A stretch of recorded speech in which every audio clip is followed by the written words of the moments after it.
Victoria, in searching for ultimate reality, seeing theism, I've been looking at alternative concepts of God, but many of them are based upon a Western philosophical approach to God or to religion. You've studied Eastern philosophy and religions. What can we learn about the potential of the divine from Eastern religions? Well, I think that looking at Eastern perspectives can help to put the various Western views of the divine into a new light. If you can step outside of the Western philosophical framework, it can begin to look very different once one's taken up an outsider point of view.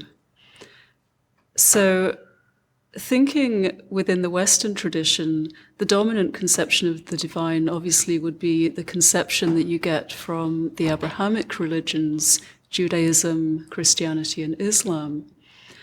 But if you think about all of these conceptions, what you find is that the commonalities that they share seem to be based on a particular view of time. Whereas if we look to the Eastern conceptions, particularly the Indian conceptions, we find that the view of time is completely different. And in my view, this is what's led to the different conceptions of the divine that we find in these Indian traditions. So in the Indian tradition, we have a cyclicality. How does that work compared to the linearity of time that we find in Western religions? In the Indian traditions, the cyclical view of time is extremely common. And it's actually a view of time which seems to be based in our pre-scientific experience. I sometimes try to get my students to reflect on what theory of time they would hold if they had no sophisticated modern knowledge, but simply had their experience of the agricultural cycle or the changing of the seasons. And usually they'll agree that the conception which would seem most natural under those circumstances would be the cyclical conception. Now, if you hold the cyclical conception of time, you're never going to ask yourself, well, what started it? Because there is no start that needs to be explained.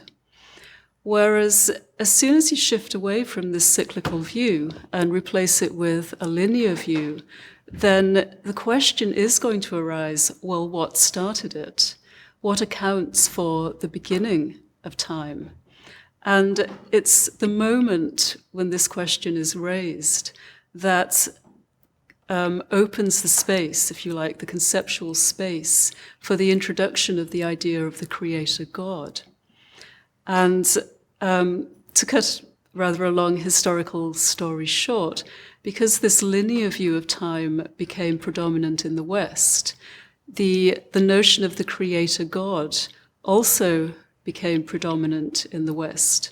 Whereas in the Indian traditions, the idea of the Creator God, in the sense of the creator of the whole of the universe, never came to play an important role.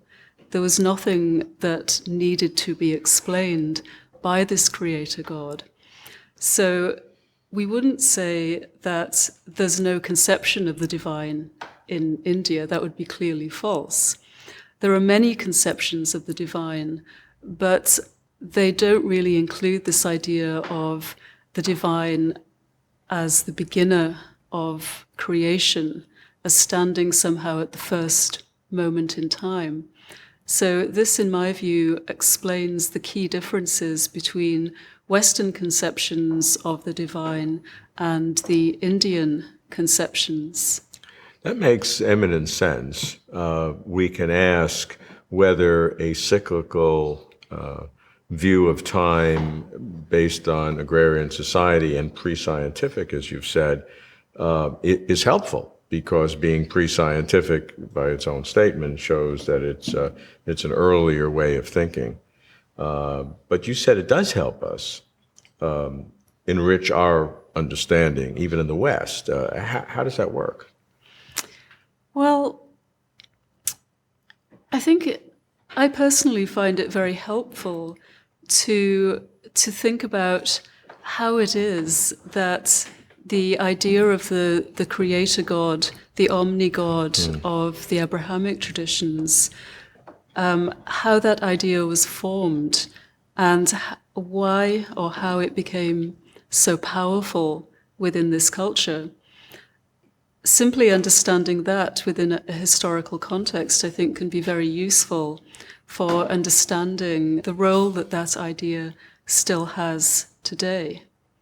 What specifically can we learn about the Creator God, as Western religions have it, by appreciating this distant third-party view from a different perspective?